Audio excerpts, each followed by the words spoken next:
आज हम जानेंगे जैन आगम शास्त्र स्थानांक सूत्र के द्वितीय उद्देशक के आधार पर, जिसमें भगवान महावीर संसार, आयु और भव का विश्लेषण करते हुए बताते हैं कि 4 प्रकार का संसार होता है। नैरेयिक संसार, मानव संसार, तिर्यक योनिक संसार और देव संसार। 4 प्रकार की आयु होती है। नरक आयु, मानव आयु, तिर्यक जाति आयु और देव आयु। भव 4 प्रकार का होता है। नैरेयिक भव, मानव भव, तिर्यक जातीय भव और देव भव।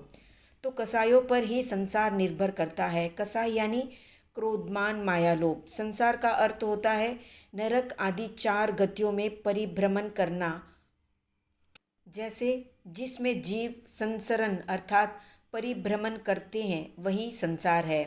कार्बन शरीर में निवास करने वाले जीवों की दृष्टि से ये संसार 4 प्रकार का होता है। नैरेयिक संसार, तिर्यक योनिक संसार, मानव संसार और देव संसार। सुख दुख, जन्म मरण, गमनागमन, उत्थान पतन, इन सब क्रियाएं जीव की जहाँ भी होती है वही उसका संसार है। कर्म बंध में बंधे हुए जीव ही संसार में परिभ्रमण किया करते हैं, कर्म मुक्त जीव नहीं करते। बंध मुक्त आत्माएं संसार से ऊपर उठ जाती है। जीव जब आयु का बंध करता है तब नरक आदि 4 गतियों में से किसी एक गति की आयु का बंध करता है।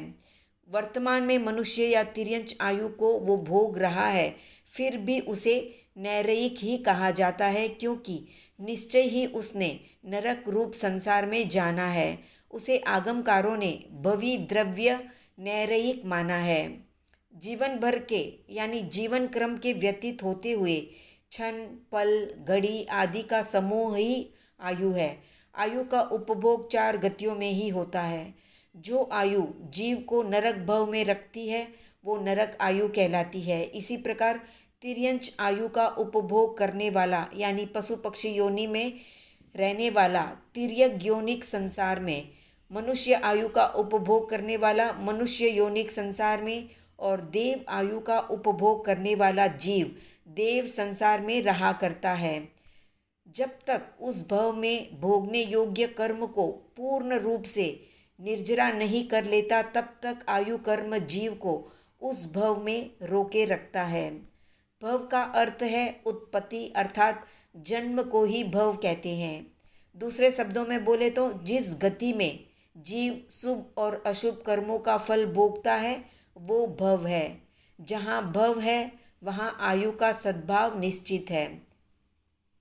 विग्रह गति में आयु तो होती ही है, किंतु उसे भव नहीं कहते। औदारिक, कार्मन या वैक्रिय मिश्र का योग से भव का प्रारंभ होता है। तो इन सब से एक संकेत ये मिलता है कि संसार का मूलाधार मोह है। मोह का सहचारिणी है आयु।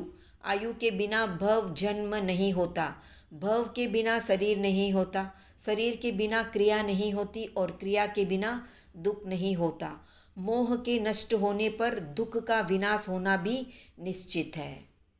तो ये थी संक्षिप्त जानकारी संसार, आयु, भव से संबंधित।